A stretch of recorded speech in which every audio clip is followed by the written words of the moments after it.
Ahí. Bueno, ¿a quién tenemos hoy? Este es Rilke, ¿no? Que habíamos visto el otro día, que lo vimos en una paideia. Y lo pongo porque quiero resaltar que era checoslovaco, ¿no? De República Checa.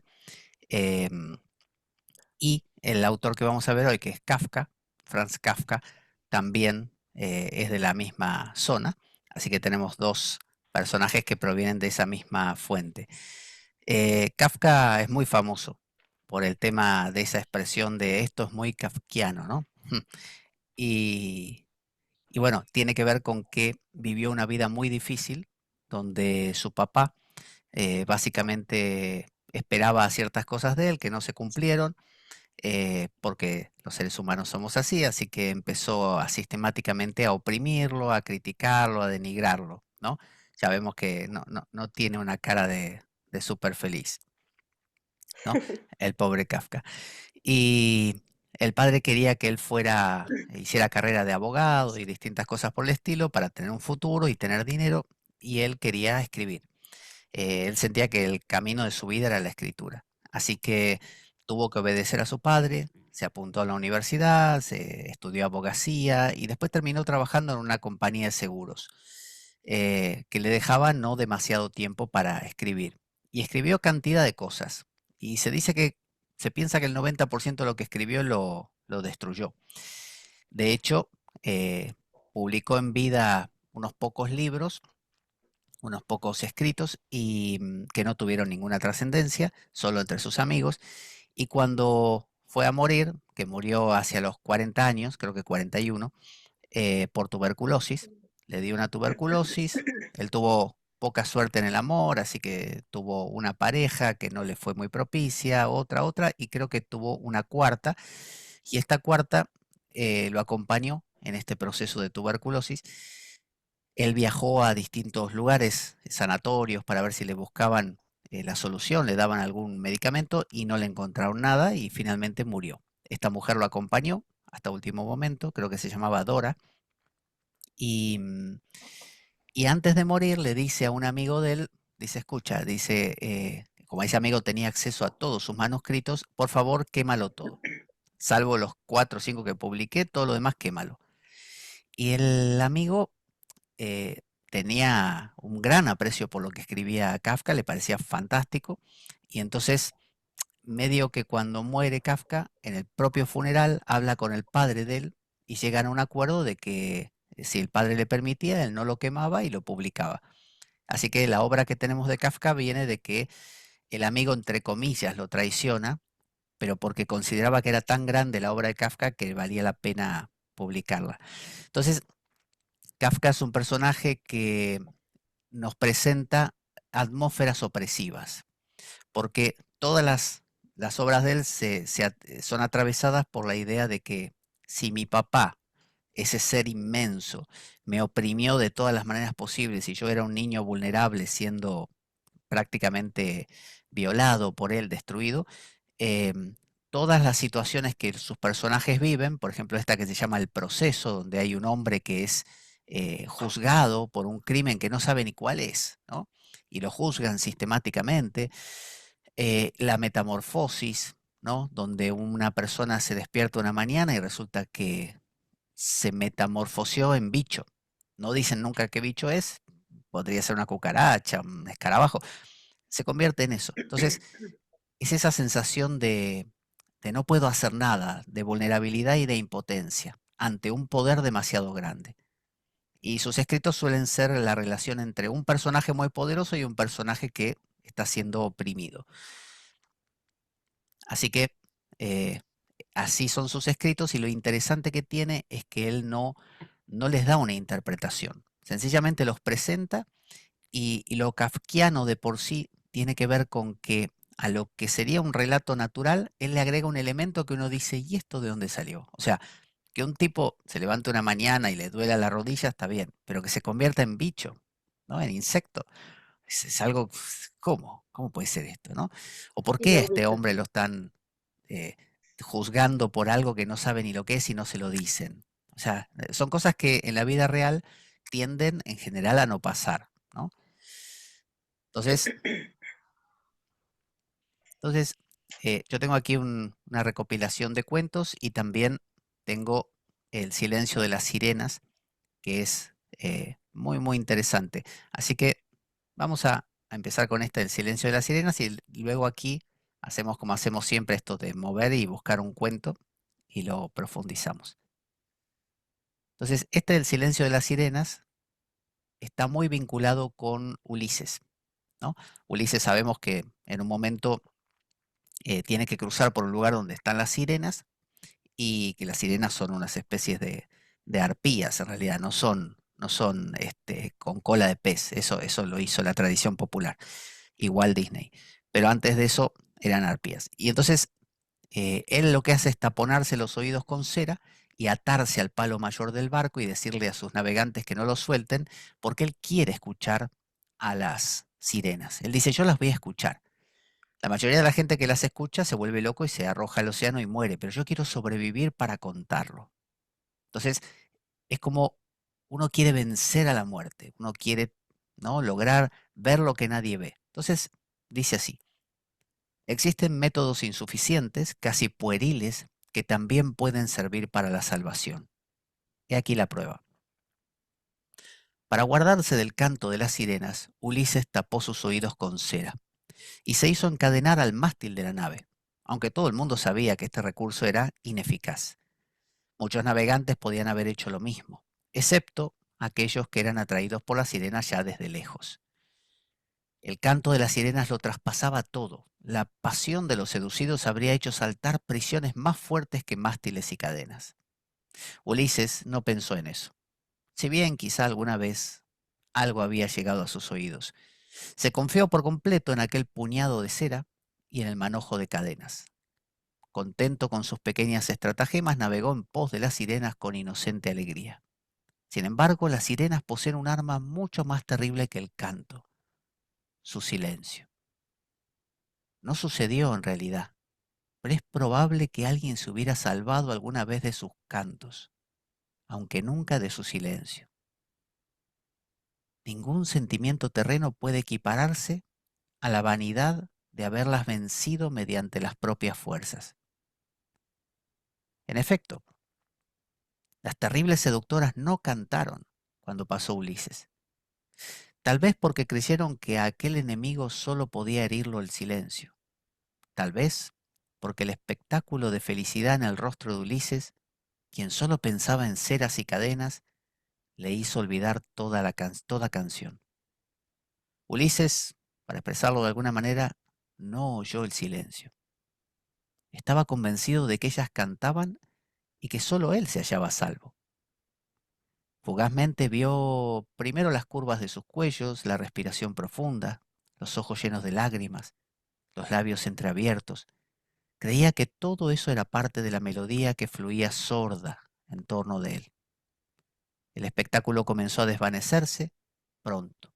Las sirenas se esfumaron de su horizonte personal y precisamente cuando se hallaba más próximo ya no supo más acerca de ellas. Y ellas, más hermosas que nunca, se estiraban, se contoneaban, desplegaban sus húmedas cabelleras al viento, abrían sus garras, porque eran arpías, acariciando la roca. Ya no pretendían seducir, tan solo querían atrapar por un momento más el fulgor de los grandes ojos de Ulises. Si las sirenas hubieran tenido conciencia, habrían desaparecido aquel día, pero ellas permanecieron y Ulises escapó. La tradición añade un comentario a la historia.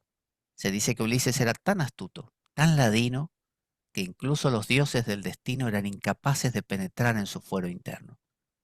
Por más que esto sea inconcebible para la mente humana, tal vez Ulises supo del silencio de las sirenas y tan solo representó tamaña farsa para ellas y para los dioses, en cierta manera, a modo de escudo. ¿Qué piensan? ¿Qué cosas les resulta curioso para que empecemos a profundizarlo?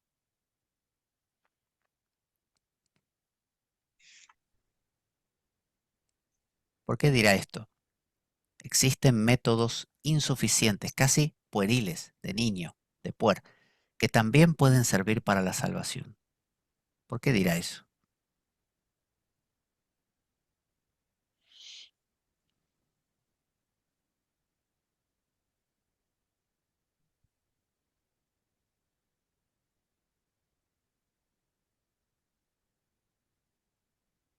Me parece a mí como que es un doble escudo, ¿no? Casi, es decir, las sirenas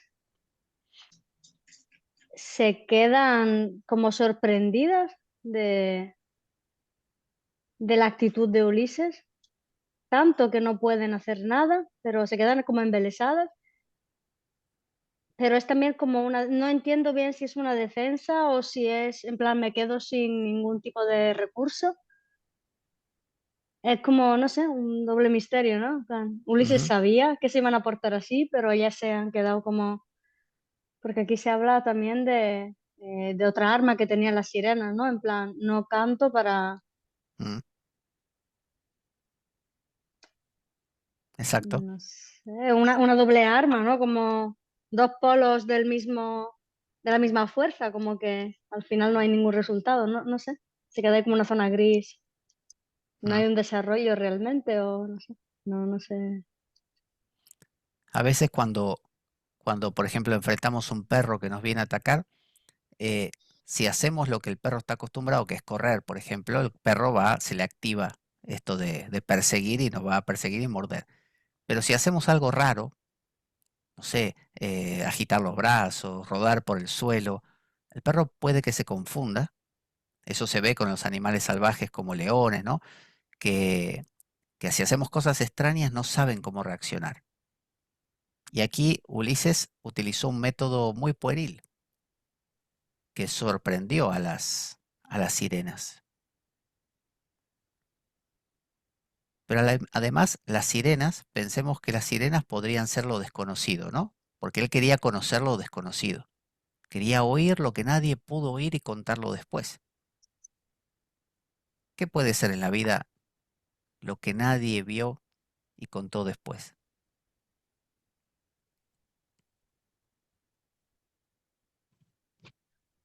Bueno, La a muerte, mí, por ejemplo. ¿Mm? Por ejemplo, la muerte, Dios, ¿sí? Y Ulises quiere burlar eso, quiere ser capaz de apropiárselo. Yo voy a meditar para poder apropiarme a Dios y después decir esto era. Y le juegan una jugarreta.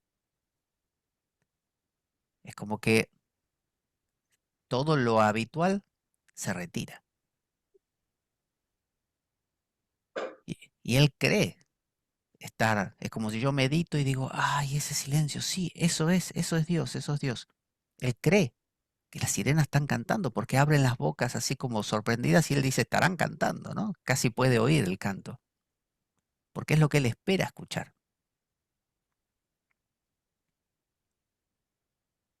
¿Será que lo infinito siempre se retira ante nosotros? Y más avanzamos, más se retira. o las cosas tienen sobre nosotros el poder que nosotros les concedemos, ¿no? Es decir, que algo tan inmenso, algo tan grande, tiene sobre nosotros un poder negativo en este caso, o positivo en otros, según el canal que nosotros abramos hacia ese frente, ¿no? Y si Ulises cree que, bueno, está encantando, pero está protegido por los recursos que tenga, pues nada le va a hacer daño, por muy grande que sea la amenaza en este caso, ¿no? O sí, el poder que tenga lo infinito, esa entidad tan grande. Sí, y eso lo logra, pero su fin final es conocer. Él quiere poder captar algo.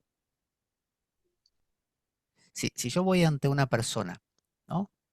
Una persona que románticamente y quiero eh, seducir a esa persona, ¿no? ¿Cómo sé hasta qué punto estoy teniendo la misma persona que es o estoy teniendo a alguien que ya fue modificada por mis invitaciones?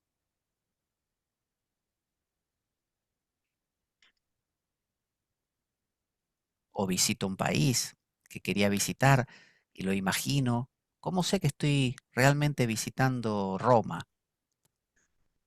O si mi presencia en Roma ya la está manchando.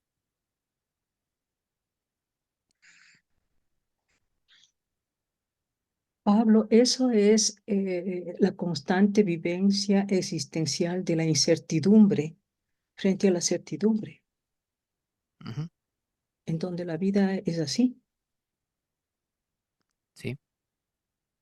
Ulises quiere certidumbre, quiere lograr ese atisbo de certidumbre.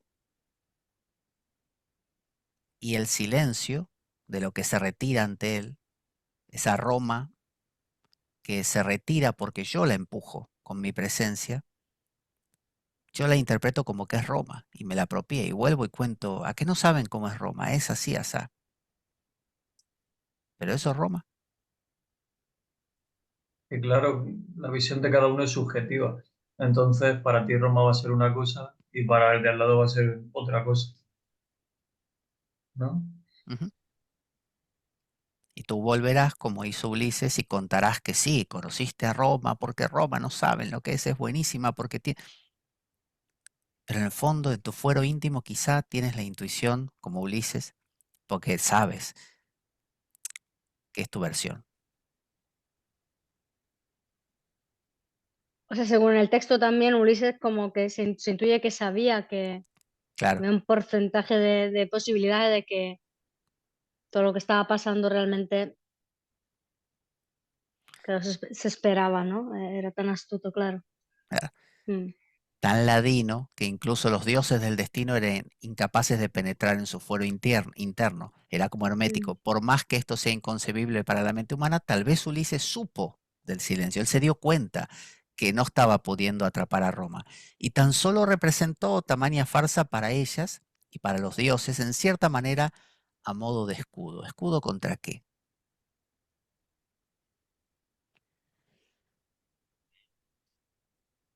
Contra la insignificancia del ser humano, para poder decir yo vi. A mí me parece que es una estrategia del engaño, ¿no? Mm. Pero es un Porque engaño muestra lo mismo. la capacidad, la capacidad que tenemos los seres humanos de engañarnos ante las adversidades y las grandezas, ¿no?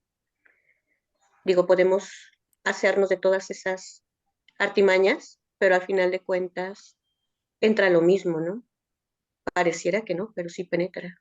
Pero yo pregunto, ¿existe engañarnos? Pues yo puedo engañar a otro y el otro no Ujú. saber la verdad que estoy ocultando, pero yo puedo engañarme a mí mismo. ¿Se llamaría No, engaño? Mm. no, a lo mejor es, no sé, aquí me lo medio invento, pero sus ganas de poder explicar la verdad a los demás y a lo mejor la dificultad de explicar tanta cosa, necesitaba como aplicar este engaño para después bajarlo a realidad, entre comillas, y poderlo explicar a los demás. Porque el sentido de engañarse a sí mismo, no sé, aún unas sabiendas de que iban a hacer eso las sirenas, no sé realmente el objetivo, ¿no? Claro, de hecho no lo hizo a sí mismo, aquí lo dice, fue hacia Mm, ellas y hacia los dioses, pero no a vale. él, no a él. Mm. Por eso, cuando una persona dice, ah, sí, yo lo conozco a tal, o yo estuve con fulana, sí, sí, yo visité tal cosa, sí, yo conocí el silencio de la meditación. Entonces, es simplemente un escudo que ponemos, un cuento chino que armamos para que no se note que estamos más perdidos que turco en la neblina.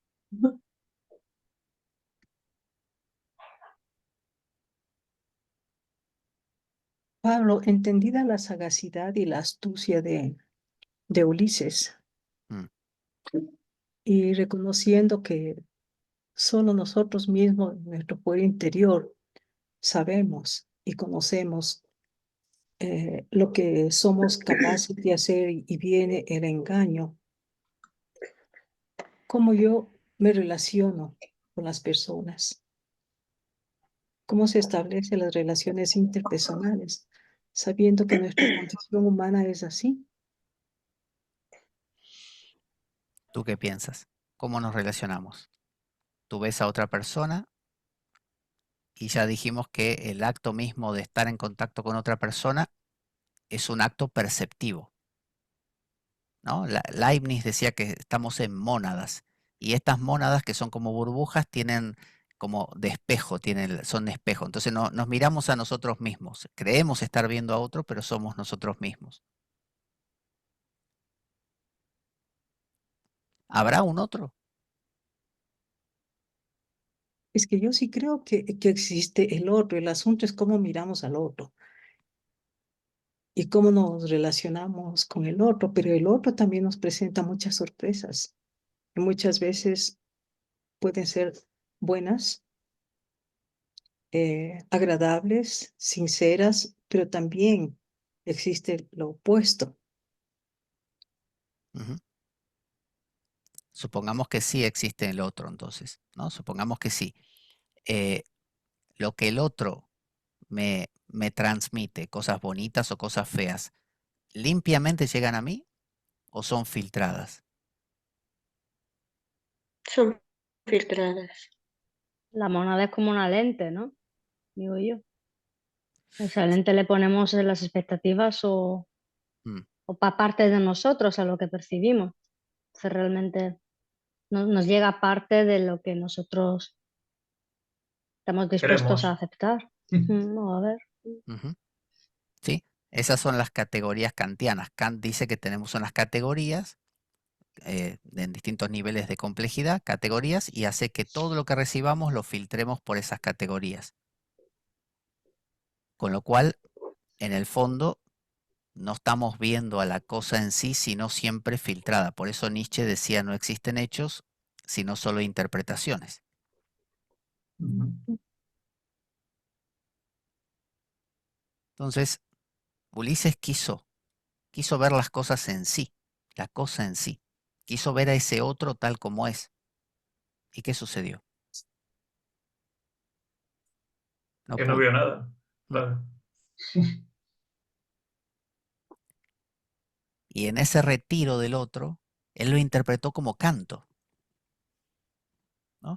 Él pensaba que ese canto, que ese silencio era canto. Y habrá vuelto sabiendo que no en el fondo, pero habrá vuelto diciendo que él ya sabía lo que era el canto de las sirenas. Pero las sirenas, ¿por qué será que también estaban sorprendidas? Que lo dice aquí. Ah, Porque él iba con alegría a su encuentro, cuando siempre Claro, iba gente con miedo. su rostro feliz, ¿no? Dice Silfulgor. o sea, Porque no tenía miedo. mm, de alguna manera podemos decir que ese infinito desconocido, de alguna manera se sorprende de que nosotros tengamos esa intención de búsqueda, esas ganas de conocer. ¿No nos pasa eso cuando alguien se interesa en nosotros? Es como, ¿en serio? ¿Pero qué viste en mí? ¿Qué es lo que te atrae? ¿Qué te parece tan bueno? Mm. ¿Será que lo O desconocido tan necesita, malo. o tan malo, será que lo desconocido necesita de nuestra mirada?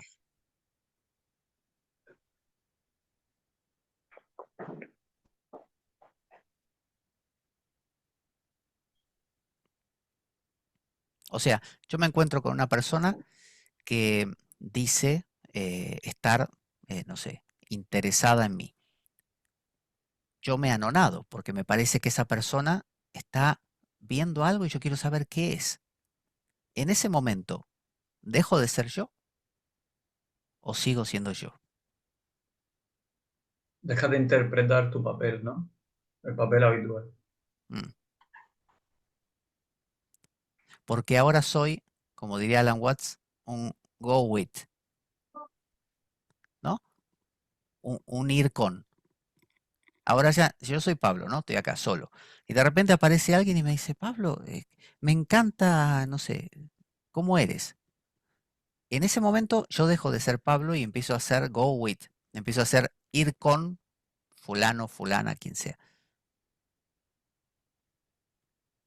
Entonces lo infinito, cuando es mirado, como dice Nietzsche, cuando miras el abismo te devuelve la mirada. Pero si te devuelve la mirada, ¿sigue siendo el abismo? lo abismal. Ah, claro. Hasta te planteas tu propia condición, ¿no? Si estás acostumbrado a ser percibido por una manera, de repente te recibes una apreciación o un acercamiento y te sorprende porque dejas de ser lo que habías percibido de ti hasta ese momento. Mm, No sé, en el caso de las sirenas, por ejemplo. claro, porque las sirenas dicen, más hermosas que nunca, o sea, algo les pasó, cambiaron. O sea, hay un go with ahí. No son las sirenas, ahora son las sirenas en ese tándem con Ulises. Más hermosas que nunca, se estiraban, se contoneaban, desplegaban sus húmedas cabelleras al viento, como si fuera un baile, abrían sus garras acariciando la roca, no dice desgarrando, es acariciando la roca. Ya no pretendían seducir, tan solo querían, como diciendo, ¿qué ves en mí? Atrapar por un momento más el fulgor de los grandes ojos de Ulises, que estaba creyendo ver a las sirenas. Sí, es cuando ese factor de enamoramiento entra, ¿no? Claro, O nos penetra y entonces seduce lo que en ese momento se encuentra y queremos atraparlo, ¿no? Porque nos estimula, de cualquier forma, tanto lo terrible como la belleza o lo bondadoso, ¿no? Nos cautiva, nos sorprende, nos estimula, pues, Mm. mm, nos despierta.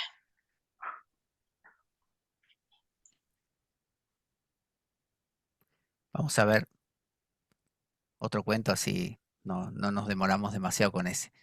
Mm. Yo muevo así, me dicen stop y nos detenemos en uno. Quien quiera. Stop. Vale, la condena. Era domingo por la mañana, a ver si lo puedo agrandar un poco más aquí. Ahí. Era domingo por la mañana en lo más hermoso de la primavera. George Bendeman, un joven comerciante, estaba sentado en su habitación en el primer piso de una de las casas bajas y de construcción ligera que se extendían a lo largo del río en forma de hilera y que solo se distinguían entre sí por la altura y el color. Acababa de terminar una carta a un amigo de su juventud que se encontraba en el extranjero.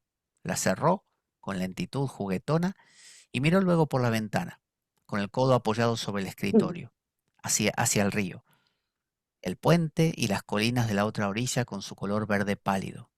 Reflexionó sobre cómo este amigo, descontento de su éxito en su ciudad natal, había literalmente huido hacía años a Rusia. Ahora tenía un negocio en San Petersburgo, que al principio había marchado muy bien, pero que desde hacía tiempo parecía haberse estancado, tal como había lamentado el amigo en una de sus cada vez más infrecuentes visitas. De este modo se mataba inútilmente trabajando en el extranjero. La extraña barba solo tapaba con dificultad el rostro bien conocido desde los años de la niñez, rostro cuya piel amarillenta parecía manifestar una enfermedad en proceso de desarrollo. Según contaba, no tenía una auténtica relación con la colonia de sus compatriotas en aquel lugar y apenas relación social con algunas familias naturales de allí, con las familias naturales. Y en consecuencia se hacía a la idea de una soltería definitiva.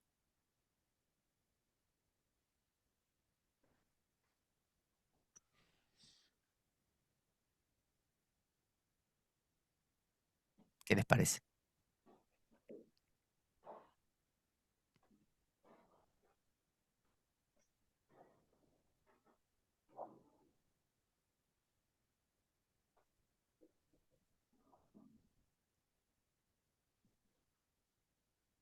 ¿Nada? Pues yo creo que muchas cosas, pero hay que unirlas, ¿no? Digo, inicia la narración con algo extraordinario, ¿no? Como algo muy llamativo, lleno de luz, ¿no? Una mañana de domingo, de primavera, de lo nuevo, de lo que están haciendo, ¿no? Y, y empieza a desarrollar como, siento yo, no sé, cómo, cómo todo va cambiando, ¿no? Se va modificando porque va observando cómo la vida se transforma, ¿no? se va haciendo de una o de otra manera eh, transitando por ese tiempo que imaginamos en, pues no sé, en la muerte, en en lo duro, en lo difícil, ¿no? Es como un trayecto como un viaje de vida, ¿no? Pero lo está viendo hacia afuera, lo está viendo en otra persona, aquí como lo que nos cuestionábamos en el otro relato, ¿no? Mm. Si realmente estamos viendo al otro o nos estamos viendo a través del otro o estamos viendo lo que sucede filtrando con esos lentes, ¿no? La vida del amigo es una vida diferente a la de él. Él está en su ciudad natal, como decía, es una ciudad muy bonita, con una primavera hermosa, pero dice que la diferencia entre él y su amigo es que su amigo estaba descontento, pero no de lo mal que le fuera, descontento de su éxito, o sea, tenía un éxito, pero no el que él esperaba. Entonces el descontento fue el motor de su amigo en su ciudad natal. Había literalmente huido. Cuando alguien huye, no se va progresivamente. Uno normalmente huye de formas más furtivas, ¿no? Más repentinas. Hacía años hacia Rusia. Ahora tenía un negocio en San Petersburgo, en la capital, que al principio había marchado muy bien, bueno, no sé si es la capital, creo, de ese momento, pero que desde hacía tiempo parecía haberse estancado, tal como había lamentado el amigo en una de sus cada vez más infrecuentes visitas. O sea, el amigo se fue buscando encontrar en Rusia lo que no tenía en su tierra natal. La cosa al principio empezó a funcionar bien y después empezó a decaer y se estancó, ¿no? Estancarse no necesariamente es que se haya hundido, sencillamente se mantuvo, ya no creció más. Eso es estancar. Y se mataba inútilmente trabajando en el extranjero, ¿no? Extranjero, extraño, ¿no? Raíces similares, ¿no? Barba, tapaba con una barba su rostro, como quien se tapa con las manos, está ocultando. Los gestos revelan lo que nos pasa. Y una barba muy tupida, ¿no? Tapaba, dice, solo con dificultad el rostro bien conocido. O sea, este hombre no había en el fondo cambiado, era el mismo niño. Y estaba condenado, no se integraba y estaba condenado a una soltería definitiva. Es la idea de ir a buscar, de ir a buscar allí lo que no tengo aquí. ¿Qué piensan? ¿Es una falacia eso? ¿Se puede encontrar en otro lado lo que uno no tiene aquí?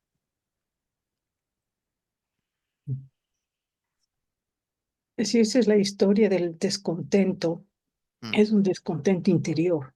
mm, Y si se vive con un descontento interior, aunque se tenga 74, 80 años, siempre la vida será un descontento.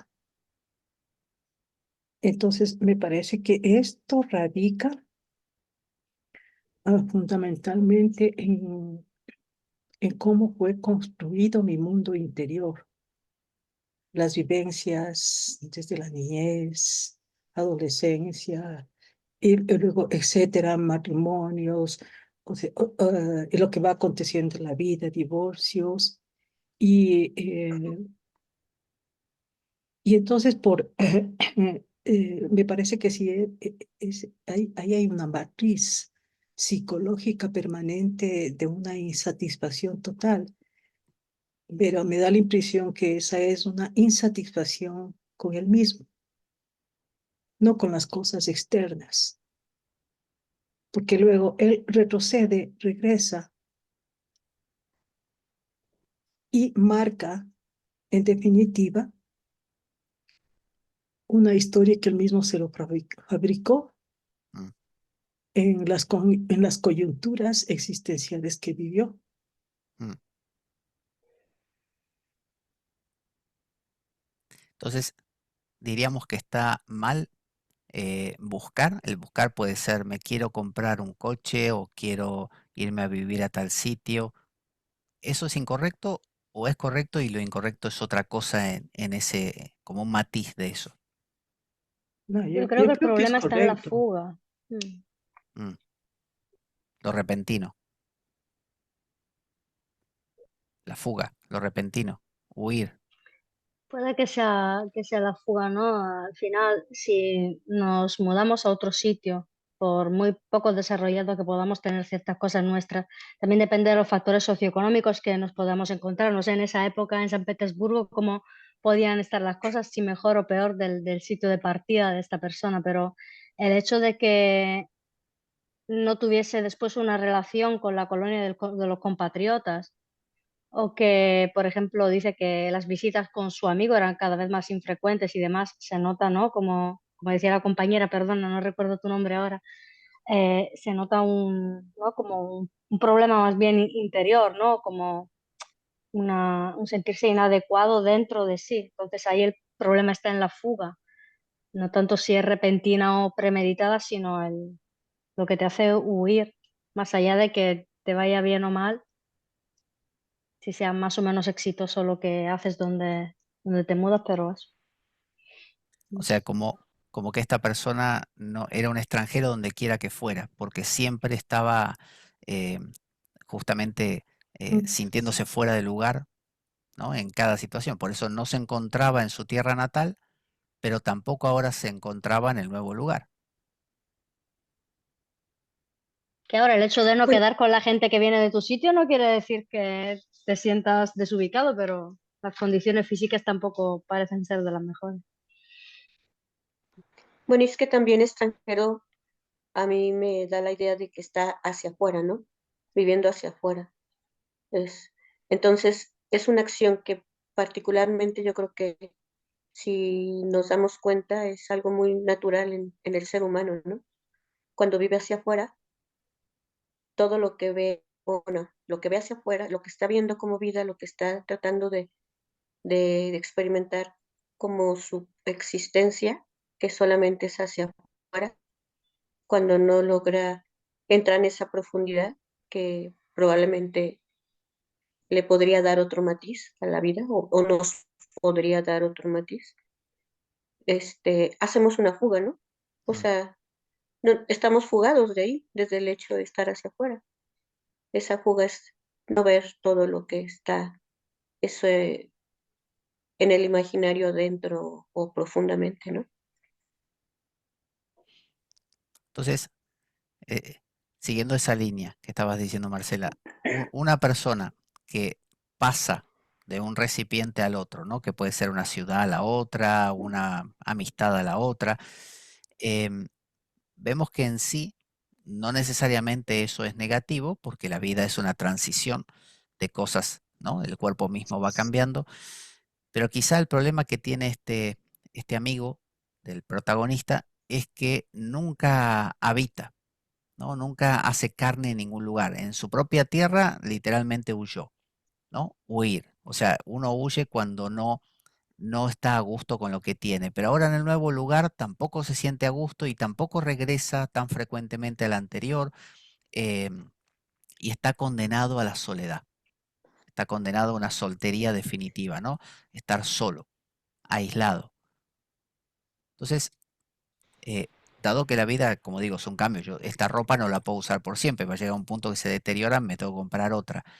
Pero ¿habitamos las cosas que tenemos o siempre somos una especie de extranjero peregrino que nunca hace pie en ningún sitio, nunca acaba de echar raíces, ¿no? Tengo una filosofía y no, bueno, ya me cansé. Ahora estoy con esta persona, no, ya me aburrí. Ahora toco este instrumento, no, ese ya no lo toco más. ¿Hacemos en nuestra vida raíz en algún sitio o no? Pues si no hay raíz, no hay fruto después.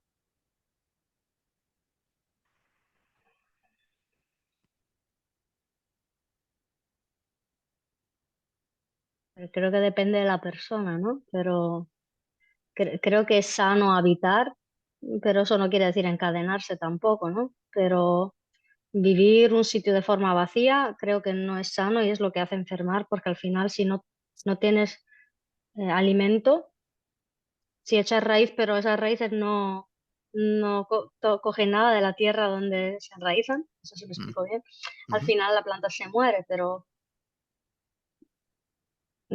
si decides cambiar de lugar, está bien que te alimentes y que después estés listo, lista para cambiar de hogar, no sé. Creo que la Sí. falta de alimento ahí, la falta de hogar, puede derivar en una enfermedad. Mm. Podemos pensar no solamente en cambiar de país, como está haciendo esta persona, sino, por ejemplo, yo puedo estar en un trabajo y no habitarlo, no estar conectado.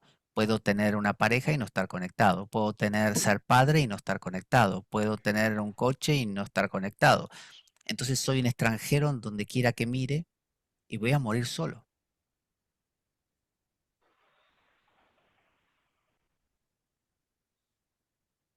¿Qué es lo que permite que habitemos algo?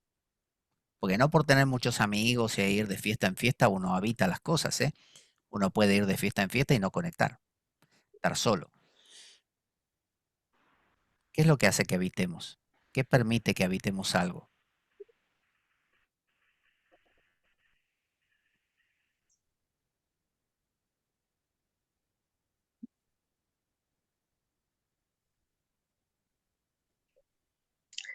La constancia de algo, ¿no? Que sucede continuamente.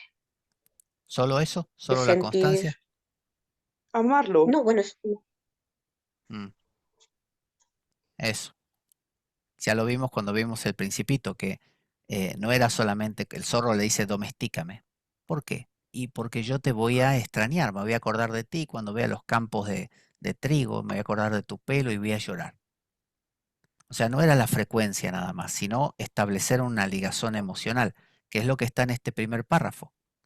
Fíjense, dice, por la mañana en lo más hermoso de la primavera. Ya nos lleva a algo sentimental, algo con colores. Un joven comerciante estaba sentado en su habitación del primer piso, bajas de construcción ligera, ¿no? Y que solo se distinguían. Acababa de terminar una carta a un amigo de su juventud, cerró con lentitud, juguetona, juguetona, era capaz de jugar. El mismo niño, ¿no? El rostro bien conocido desde los años de la niñez. O sea, el otro tenía el mismo rostro de niño, pero tapado por una barba. Este no. La cerró con lentitud juguetona, conservaba ese niño vinculado con la primavera, pero luego miró por la ventana, con el codo apoyado sobre el escritorio hacia el río, el puente, las colinas, ¿no? Del verde pálido. O sea, esa es la diferencia. Poder conectar emocionalmente, disfrutar de un atardecer. ¿Cuánta gente no disfruta, no genera frutos y no se los come? El amigo no lo hacía. ¿Qué hacía? Se mataba inútilmente trabajando en el extranjero. O sea, ¿qué es trabajar en el extranjero? Ser un extraño.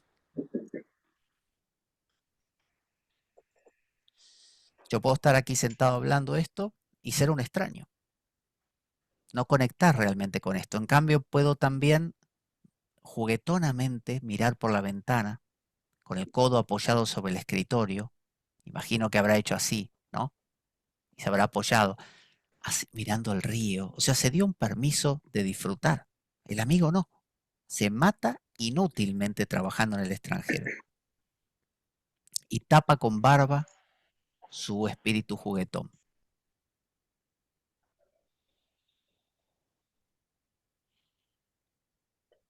Pablo, esto no significa es ser extraño con uno mismo, ser extranjero y vivir la vida con uno mismo, es decir, el yo con yo.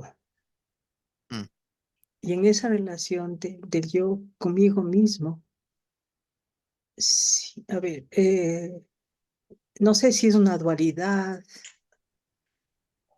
eh, en donde hay un lado, dentro de uno mismo, hay un lado oscuro y hay un lado claro, ¿no? mm, Como lo ha dicho Jung, por ejemplo, mm, cuando él aborda estas cuestiones, y también Carl Rogers, ¿no? Cuando hace la psicología del individuo. ujú, Entonces, posiblemente, si no hay un conecte, como es genuino, profundo, doloroso, sufrido, de la convivencia con uno mismo, las paces con uno mismo, siempre seremos extranjeros. Mm, Y mm. esto nos lleva a tener también problemas emocionales, que es lo que yo veo constantemente cada vez más en el mundo actual. Cada vez es impresionante ver esta, ¿no? Entonces, esto de ser extranjero me ha hecho reflexionar, ¿no? Y también, o sea, hacer una breve síntesis de mi vida, ¿no? En donde me pregunto, ¿cuándo logré ya no ser extranjera? Sí, Entonces, a mí sí me parece bien importante esto que se está anotando, porque me parece que es el quid del asunto. Me parece que es lo esencial eh, que estás colocando a reflexionar aquí, en este momento, con este cuento, La Condena. sí. Yo creo que si dividimos aquí, vamos a ver que toda esta parte de abajo está conectada con la idea de futuro. El amigo se fue buscando un futuro. O sea, se fue, como dice, huyendo de su presente, ¿no? Se fue buscando un futuro. La huida, la fuga, ¿no? La fuga tiene que ver con el progreso muchas veces, ¿no? La idea de progreso se basa en que mañana voy a estar mejor. Si me compro este último móvil o celular, voy a ser más feliz. Si me compro un par de zapatos nuevos, o sea, la felicidad siempre es como una pelota que la pateamos para más adelante, que es lo que hizo el amigo. Mientras que de alguna manera, esta otra parte está conectada con el presente. El otro está satisfecho con lo que tiene ante sí, porque tiene un espíritu más juguetón, los niños son los que viven en el presente. El otro no, su espíritu juguetón lo tiene tapado con la barba y está buscando el futuro. Yo voy a ser más feliz cuando, y eso es lo que vemos hoy en día. Toda la idea de redes sociales y todo es el más y más rápido, porque ya me cansé. Todo ya nos cansa mucho más rápido que antes. Cuando éramos nosotros pequeños, las cosas eran más lentas todavía. Bueno, ahora van, pero vertiginosamente y cada vez más. Miremos un cuento más. Alguien que me diga esto. Stop. A ver, a ver, un paseo repentino este. Em, Cuando por la noche uno parece haberse decidido terminantemente a quedarse en casa, se ha puesto una bata, después de la cena se ha sentado a la mesa iluminada, dispuesto a hacer aquel trabajo o a jugar aquel juego, luego de terminado el cual habitualmente uno se va a dormir, cuando afuera el tiempo es tan malo que es lo más natural, que lo más natural es quedarse en casa, cuando uno ya ha pasado tan largo rato sentado tranquilo a la mesa que irse provocaría el asombro de todos, cuando ya la escalera está oscura y la puerta de calle trancada, cuando entonces uno, a pesar de todo esto, presa de una repentina desazón, se cambia la bata, aparece enseguida vestido de calle, explica que tiene que salir y además lo hace después de despedirse rápidamente. Cuando uno cree haber dado a entender mayor o menor disgusto de acuerdo con la celeridad, ¿no? La velocidad con que ha cerrado la casa dando un portazo, cuando en la calle uno se reencuentra, dueño de miembros que corresponden con una especial movilidad a esta libertad ya inesperada que uno les ha conseguido. Cuando mediante esta sola decisión uno siente concentrada en sí toda la capacidad determinativa. Cuando uno, otorgando al hecho una mayor importancia que la habitual, se da cuenta de que tiene más fuerza para provocar y soportar el más rápido cambio que necesidad de hacerlo. Cuando uno va así corriendo por las largas calles, entonces uno, por esa noche, se ha separado completamente de su familia, que se va escurriendo hacia la insustancialidad, mientras uno completamente denso, negro de tan preciso, golpeándose los muslos por detrás, se yergue en su verdadera estatura. Todo esto se intensifica aún más si a estas altas horas de la noche uno se dirige a casa de un amigo para saber cómo le va. Ay, qué bello.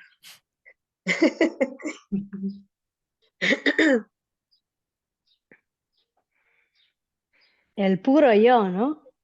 Sí, Dejo de estar estancado aquí en este ambiente tan denso y me la aspiro. eso. No importa qué haga, pero si hago algo, soy. Qué bonito. Se vincula un poco con el cuento anterior, ¿no? Es- Ujú. Mm. Ahí él planteaba la idea de la insustancialidad. Insustancialidad, ¿no? Eh, Muchas veces pasa eso. Cuando estamos en una monotonía y se repite, ¿no? La cena familiar, hacer las cosas que se hacen en casa, como dice ahí, o ir a trabajar, empezamos a sentir eso, que se desvanece nuestra identidad. Y necesitamos hacer algo rápido, repentino, diferente. Uno dice, necesito un cambio en mi vida, necesito hacer algo diferente. Tengo que, ¿qué podría hacer? A ver, me voy a apuntar a no sé qué, a un curso de no sé qué. Ahora voy a viajar a no sé dónde. Pregunto, ¿por qué? ¿Por qué eso lo hacemos y nos da la sensación de volver a ser alguien por un ratito? Cuando se dice soy yo y mis circunstancias, ¿no? Las circunstancias a veces como que te comen más de lo que deberías, con más, a ver, se toman más, se apoderan, ¿no? Un poco de tu esencia. Y ahí cuando cortas por lo sano, como que vuelves a apoderarte de esas partes que has cedido, ¿no? Un poco a tus circunstancias. Es como, bueno, he reservado un vuelo, pues soy más yo, Mm. ¿no? Es retomar un poco tu totalidad, que no siempre puede ser, porque al final tienes que mediar, ¿no? Con las circunstancias, vuelvo a repetirlo. Em, Entonces, ¿de qué se trata? De lo que nos devuelve la sensación de ser yo es el aislamiento del entorno que nos absorbía,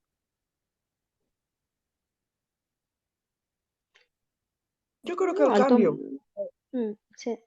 el cambio. el Por- cambio, sí, sentir un contraste. Yo creo que eso es lo importante. Bien, bien. Es que sentirse estancado o estar estancado o percibir el estancamiento, Ujú. pues es ese cambio que dice Bárbara, ¿no?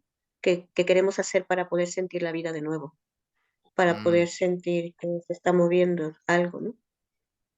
O sea, el estímulo de alguna manera nos da la sensación de estar vivos. Sí, y Eh, también un poco se me vino a la mente que esa sensación de tener el control, Mm. un poco, ajá, y la sensación de que podemos decidir, ¿no? Un cambio. También yo creo que ese estímulo viene por ahí. Sí, Mm. tratando de resolver las seguridades y, y confiar, ¿no? Porque se movió, nos movió la vida, nos estancó, pues. No nos movió, nos estancó, perdón. Pero pregunto, si cuando uno toma decisiones por sí mismo, ¿no? Esto, voy a salir, voy a hacer esto, voy a visitar a un amigo, como dice él, genera más ansiedad que si yo estoy en un grupo disuelto, en una familia, en lo que fuera. ¿Quiere decir que yo busco ese estado de ansiedad deliberadamente? Después me voy a quejar de que todo me presiona y son demasiadas responsabilidades que asumí, ¿no? ¿Busco la ansiedad? Pues yo creo que buscamos casi todo, ¿no? Si no es que todo. O sea, desde el inconsciente La ansiedad. manejamos esos hilos transparentes, ¿no? Que no vemos. Ujú. No te entendí bien. ¿Buscamos la ansiedad o no? La ansiedad. es- Sí, Eso es sí, sí, claro.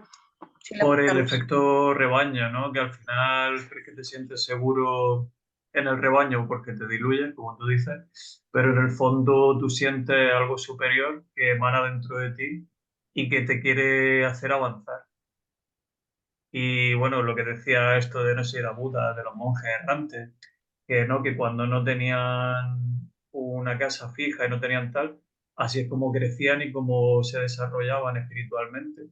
Si tú paras y te estancas, te mueres.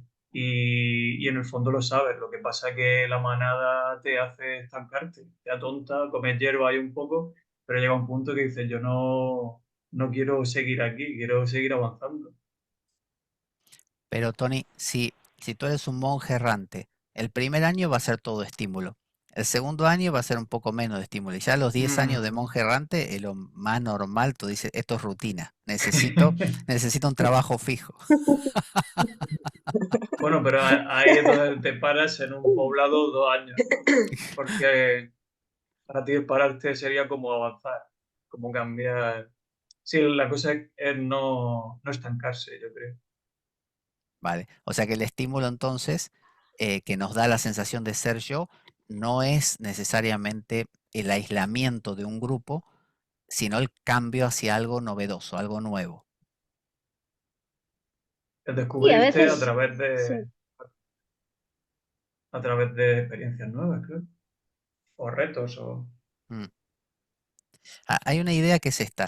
La monotonía apaga toda sensación de ser, ¿no? Porque, por ejemplo, si a mí alguien hace así con la mano en mi brazo, ¿no? Las primeras veces yo lo voy a sentir, pero si lo hace durante 3 horas y media, ya llega un punto que no me entero de nada, ¿no? Entonces, de la misma manera que cuando suena un timbre o alarmas, no suenan de maneras planas, no hacen pi, sino que hace ti, ti, ti, ti, ti, ti, ti, ti, ti, ti, ti, ¿no? Cortado. O si alguien nos llama a la puerta, por ejemplo, o nos toca el hombro, no nos hace así, sino que nos hace, ¿no? Porque esa alternancia on-off, on-off, on-off, es como que nos mantiene conscientes, nos permite notar por contraste que algo está pasando. Pero en la monotonía no hay contraste. Es Cuando como el algo se... silencio de las sirenas. Era lo contrario a lo que Ulises esperaba. Probablemente, sí. Entonces, si lo monótono cancela al ser, porque el ser es la diferenciación de un otro, y para que se diferencie de un otro, el otro tiene que notarse que es un otro, tiene que haber una diferencia, no una monotonía. Monotonía es de mono, uno solo. Entonces, lo que buscamos para poder sentir esta sensación que dice acá Kafka, dice, ah, cuando mediante esta sola decisión uno siente concentrada en sí toda la capacidad determinativa, uno se posee a sí mismo otra vez, siente ese libre albedrío, esa voluntad, y la siente cuando hace algo que rompa la monotonía. Pero si pensamos que tomar, no sé, inyectarse heroína, ¿no? Es una forma de monotonía, o mirar Netflix toda una temporada de no sé qué es una monotonía, quiere decir que también a veces hacemos lo contrario. Después de haber ido a visitar al amigo, buscamos la monotonía, ¿no? ¿Para qué? ¿Por qué no estamos Sentirnos siempre seguros. para sentirnos seguros? Pero te Sí. pregunto esto, Tony, si uno está saliendo a la calle, como dice el personaje, y está tan feliz de haber encontrado su capacidad, ahora soy yo, sí, como dicen las películas o las publicidades, sé tú mismo, ¿no? Cómprate esto y sé... Bueno, si estoy tan contento con ser uno mismo, ¿por qué regreso a casa tarde o temprano? A esa monotonía. ¿Por qué no nos las Porque, pasamos todos todo el tiempo rompiendo reglas y saliendo a la calle con los cabellos al viento, así? Porque creemos porque que es es la excepción y no está tan, no es tan correcto, quizá. No sé. es como enfrentarse al silencio, ¿no? Que se enfrentó Ulises cuando esperaba que las sirenas cantaran. Eh, Cuando tú ves que solo hay silencio, en lo que tú esperabas que fuese un canto hipnótico y tal, te da miedo y prefieres volver a lo conocido. Mm. O sea que entonces esta capacidad determinativa y sentirse concentrado en este ser tiene un precio muy alto entonces. Quema. Mm.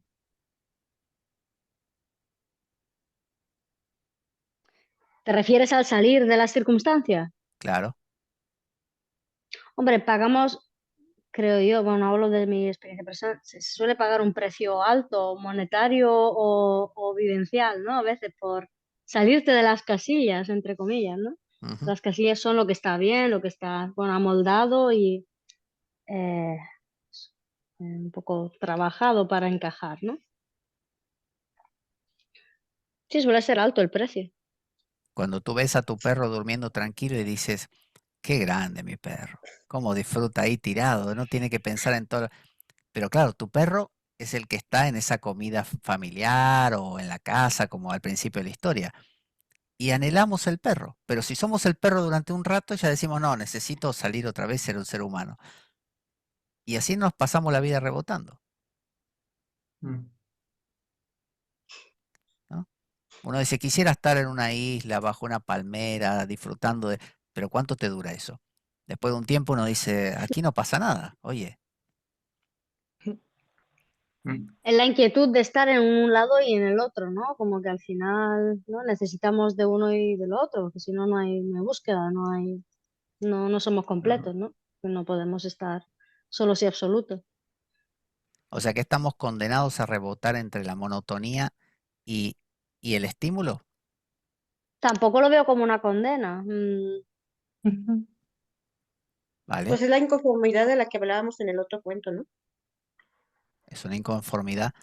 Puede Ujú, verse constante. si no es como condena, lo podemos ver como una danza, podría ser. Ujú. Sí, como el ondear de las olas del mar o algo así. Mm, Que somos ambas cosas, ¿no? sí.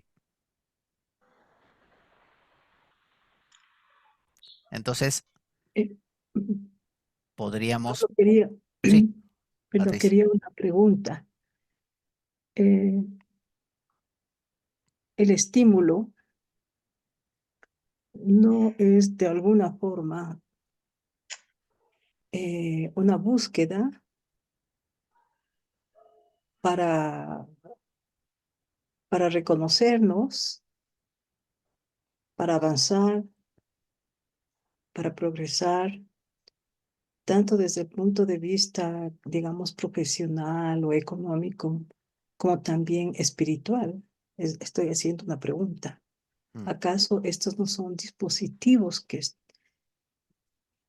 por ejemplo, yo pienso en la vida de Steve Hawking, mm. qué pasa entonces con la mente y de tantas personas discapacitadas y que tienen vidas heroicas? Entonces, ese es el interrogante que pongo en este momento, ¿no? O sea, o sea, se ha despertado en mí eso, ¿no? Normalmente nuestra sociedad admira a lo que llamamos los héroes. Los héroes o heroínas, héroes, son aquellos que salen de la monotonía, de ese rebaño también, ¿no? Y empiezan a ser personas que marcan una diferencia. Pero el modelo de base lo tenemos en el Génesis, ¿no? Por eso existe ese mito, el mito de que está en todas las tradiciones religiosas del mundo. Eh, Todo estaba en una nada, en una especie de caos, ¿no? De monotonía, donde nada se diferencia de nada, y siempre por alguna razón el dios de turno decide que aparezcan cosas. Y ahí empieza el drama. Cuando aparecen cosas ya empiezan los problemas, porque aparece el dios de tal que se pelea con el otro, con el demonio, con el ángel, con no sé qué, que se oculta, que le roba.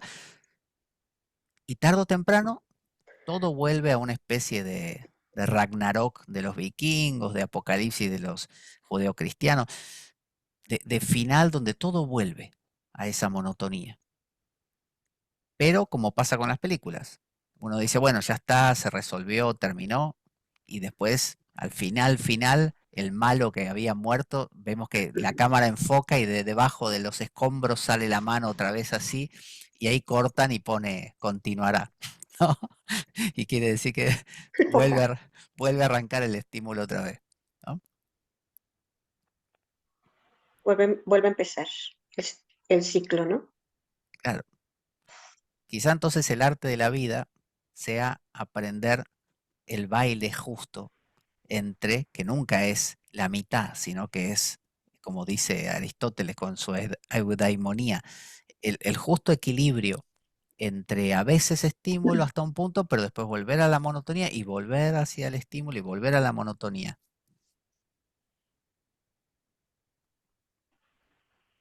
El héroe permanente es como decía Trotsky, creo que se llamaba León Trotsky. Trotsky decía la revolución permanente. Trots, Trots, Trotsky. ¿No? A ver, espera. Trotsky. Ahí. Es difícil. Trotsky. Trotsky, sí. Eh, vamos de nuevo, vamos a escribirlo bien. Trotsky. Así.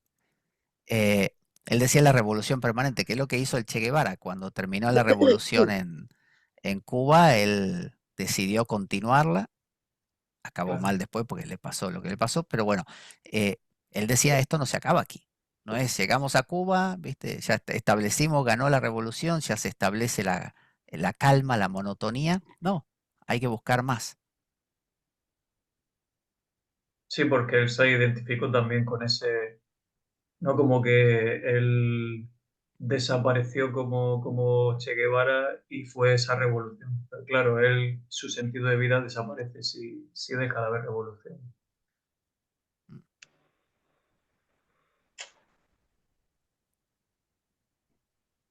Bueno, ya estamos en la hora. La idea no es generar verdades dogmáticas, sino simplemente pensar estas cosas y dejar que estas historias que son muy bonitas porque si se fijan son historias súper cotidianas, no tiene nada como de trascendente ni de teológico. Y sin embargo, cuando las pensamos nos inquietan, eso es lo que tiene Kafka, ¿no? Nos plantea cosas que uno dice, aquí hay más, ¿no? Está generando una tensión en algo que no se me había ocurrido nunca, esto de estoy en bata en casa y se me ocurre salir ¿no? Sí, tengo que salir. Y cuando salgo me siento, ¿qué pasa ahí? Eso es lo que él pregunta. Y no lo dice, él no responde, él simplemente presenta la situación y nos hace pensar a nosotros. Así que espero que esta noche no puedan dormir pensando en los cuentos de Kafka. Perdona, Pablo, estos cuentos en concreto, el texto que los agrupa, ¿cómo se llama? La fuente principal. Este se los paso en un ratito, pero yo lo Ah, que hice fue esto, mira, como él tiene obras largas, como esa Metamorfosis, y es la Metamorfosis, sí. yo lo que hice fue buscar cuentos cortos, que también los tiene, que son estos, y los recopilé de páginas web y los pegué Ah, y son extractos, vale, sí, vale, guay. no extractos en el No, sentido son de los que, cuentos. Ah, sí, son cuentos, vale. son cuentos, no son extractos en el sentido que sean resúmenes, Ujú. son simplemente cuentos cortos de él, muy cortitos, ¿ves? Mm. Entonces está bueno porque uno dice, mira, me voy a leer un cuento, me lleva 5 minutos leerlo y me quedé 3 días o 2 meses pensando en lo que quiso decir. O un año, vale. O un Toda la año, vida. o toda la vida, Vale. o toda la vida. Así que bueno, honremos al buen Kafka, que tuvo una vida muy sacudida y que a veces esto demuestra que las personas torturadas como Kafka por realidades familiares o como Lovecraft, ¿no? El famoso Lovecraft, el de los personajes así de terror, son personas, o Helderling, son personas que han vivido vidas muy difíciles y gracias a eso aportan estas cosas maravillosas que nos hacen pensar. O sea que no solo la gente que vive vidas bonitas y que son súper cultos y súper perfectos son los que aportan algo al mundo, a veces es al revés. Sí. Uy, pues muy interesante, como lo dice usted. Muy interesante el Franz Kafka. Muy interesante. Bueno, Sí. les paso, Yo ya no puedo matar una cucaracha desde que leí la Metamorfosis. Es como, en plan, cada cucaracha es como, no, ¿qué estás pensando? ¿Por qué me miras? Es como, me da pena. Ya no puedo. bueno, qué bueno que así sea, que se despierten esas reflexiones. La idea es eso también. La persona común ve una cucaracha, la pisa y se acabó la historia. Aunque nosotros tengamos que matar a cucarachas si hay en nuestra casa, obviamente, eh, al mismo tiempo podemos generar reflexiones como esas, ¿no? De darle como más capas a la realidad, más Sí. dimensiones. Creo que eso es lo que enriquece la vida de un ser humano y Ay, hace pues que, muchas gracias. y hace que no tengas que salir en bata a la calle para ganar un estímulo, porque a veces de verdad, ganar un estímulo no significa tener que, ay, tengo que salir, más que me dé el viento de la noche y sentir el fresco para sentir que estoy vivo. A veces, cuando uno aprende a generar capas de la realidad, puede generar estímulos donde otros no los encuentran. Este hombre, Pepe Mujica, el que estuvo en la cárcel mucho tiempo, 12 años, 12 12, años. 12 años. En una cárcel de 2x2, lo tenían en una celda muy pequeña, o más, no sé, y él dijo que en un momento se estaba prácticamente volviendo loco y empezó a hablar con las hormigas. Él le daba trocitos de pan muy pequeños y empezó a conversar con las hormigas. Y por un momento pensó que ya perdía la cabeza. Pero a veces es eso, tener el recurso de poder hablar con las hormigas, quizá porque él ya tenía reflexiones, tenía lecturas, tenía algo, es lo que te permite encontrar en eso, que son 4 paredes que no te dicen nada nunca, cosas. Y podés encontrar en una mancha de humedad en la pared, como hizo, creo que fue Da Vinci, o sí, creo que Da Vinci, eh, o, o no sé, o en un acontecimiento del más trivial. Eso es lo que evita lo que nos pasa a casi todos en este mundo, que es el aburrimiento. La gente que dice, me aburro. Te aburres porque no encuentras capas en la vida, no puedes encontrar detalles que te llenen. Tienes que ir a buscar, no, tengo que escalar el Everest. Si no escalo el Everest, mira lo que necesitas, algo demasiado grande. Bueno, Hablando de los estímulos, ¿no? Porque ahora, entre más caminamos en esta vida, vemos que se piensa o se cree que se requieren más estímulos, ¿no? Más grandes, más grandes, más grandes, más grandes. ¿No? sí, eso es, eso es. Así que bueno, Eh, que Pablo, te, una preguntita, perdón. ¿Esto lo que acabas de decir puede caer bajo el concepto de contemplar? ¿qué cosa específicamente puede caer? Esto, buscar en las pequeñas y cosas insignificantes de la vida cotidiana, ¿Mm? detenerse, observar, mirar, eso te pregunto. ¿Se puede llamar a eso un acto contemplativo? Yo creo que sí, que si entendemos a la contemplación como un modo de vivir la vida, sí. Ahora, si la vemos como una técnica, que es como habitualmente se la toma hoy en día, voy a practicar contemplación y la persona se arrodilla en silencio o se cruza de pierna durante un rato, eh, ahí no, ahí hay ambición, ahí me quiero apoderar, soy Ulises que me quiero apoderar del canto de las sirenas. Pero en cambio, la contemplación como un modo de ser es ahuecarse, ser un hueco que recibe, ¿no? Entonces, quien está ahuecado tiende a que se le metan más cosas de la vida. Quien está sería lo contrario, convexo, ¿no? Sí, cóncavo, Sí, convexo. El que está Sí. convexo es como que repele a la vida. Uno ya va con demasiado predicamento y la vida hace como las sirenas, se te echa para atrás. Así. Qué fuerte. Es como contener, ¿no? Más bien. Sí, es contener, sí, eso es. Ujú. Así que bueno, mañana por la mañana seguramente Así. despertarán siendo algún tipo de insecto. No se asusten, eso es porque hemos leído cosas de Kafka. Así que puede que o les ocurra eso o algo peor. Será kafkiano y se acordarán de este momento. Yo quiero que Que nadie tenga me alas. chafe, que nadie me pise. Alas, que Eso. nadie te pise. Bueno, ya veremos qué insecto es cada cual, ¿eh? A ver si es un insecto grande, pequeño, zumbador o qué.